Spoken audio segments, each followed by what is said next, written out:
From dating to falling in love to the stress of planning a wedding, there is no perfect relationship and no perfect path to follow. But there are some great stories out there.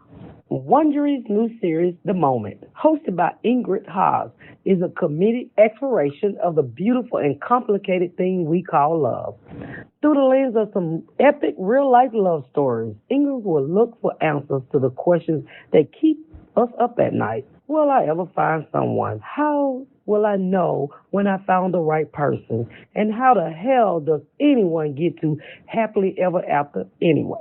The Moment shares stories completely with grand romantic gestures, surrendering to love, and for one couple, Taylor Swift even shows up to lend a hand. Check out this clip of The Moment and the super adorable story of Ross and Alex. You can find The Moment on Apple Podcasts, Spotify, or whatever you're listening to right now. There's also a link in the episode notes. Alex Goldschmidt had just gone on a really bad date in New York City. It was sort of one of those nights where I was just like, all right, this is it. Like, it's either happening or it's not happening. This wasn't the first time. Dating in your 20s can feel like a parade of awkward, confusing moments, and tonight wasn't any different. It was just not happening with this guy. And so I was walking home and I had drank some wine and I tweeted something that was a little like depressing and sad. I tweeted, I pride myself on still thinking love can be like a romantic comedy, but sometimes I just think I'm behind and just won't catch up. I mean, when we're talking about red wine, like I had some red wine, okay? I was in my feelings at that moment. After Alex sent that tweet, he put his phone in his pocket and didn't think about it again. But then, the most magical rom-com-y thing ever happened. Taylor Swift, the Taylor Swift, saw it and replied to him.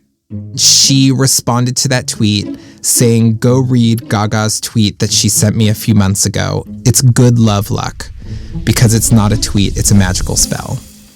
If you're wondering why Taylor Swift followed Alex on Twitter, don't worry, we'll get into that. But it's not because he's famous. He's just a regular guy who really loves Taylor Swift. He followed her on Twitter religiously. Taylor, a few months prior, had tweeted out, is it just me or is Lady Gaga like fully living right now? #goals. But Lady Gaga responded to that tweet and said, wow, you're a sweetheart. Life is friends, family, and love. We all see that in you. Your Prince Charming will come. It was a spell that had brought Taylor good luck, and now she was passing it on. And she told me, you're going to find someone you can't believe exists, and they'll feel the exact same way about you. I'm serious. For whatever reason, tonight's trash fire of a bad date was a turning point for Alex, and Taylor Swift's advice was exactly what he needed to hear. I had that aha moment of like, you know what? I'm done. I'm done craving love like this. Let me just wait until love finds me. And it was his Twitter exchange with Taylor that finally brought this all home for Alex. One of the biggest stars on the planet, who I look up to and adore, sees it because she randomly followed me on Twitter.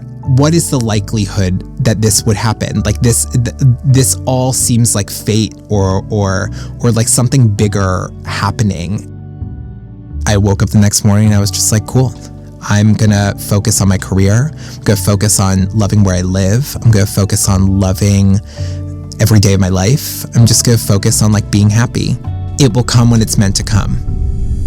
Alex was through with love, at least for now. He wasn't going to worry about finding someone else. Except when Taylor Swift has cast a sort of magical spell on you, it's out of your hands.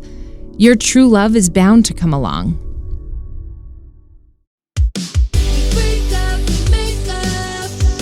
From Wondery, I'm Ingrid Haas, and this is The Moment.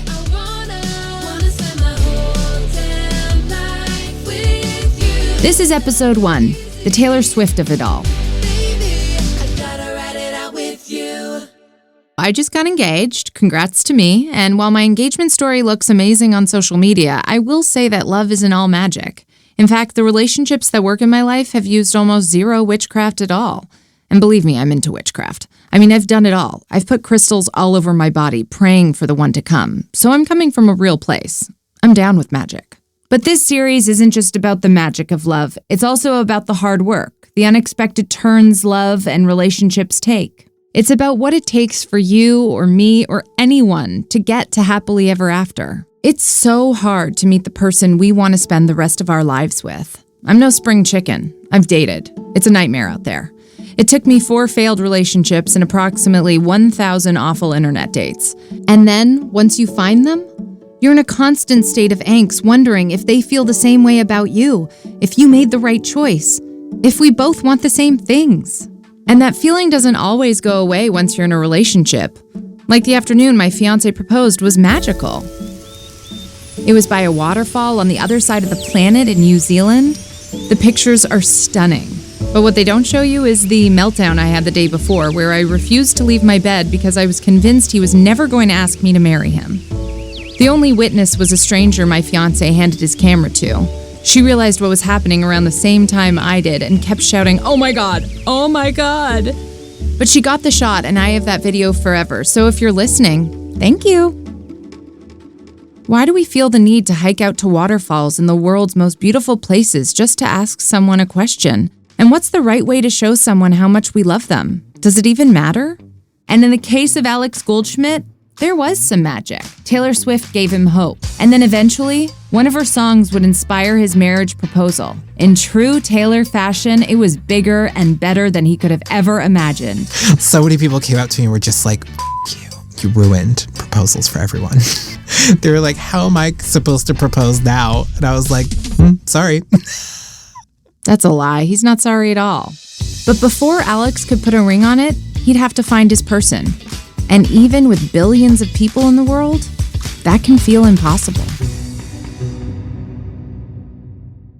That was just a preview of the moment. To hear the rest of the story, subscribe now on Apple Podcasts, Spotify, or wherever you're listening to this right now.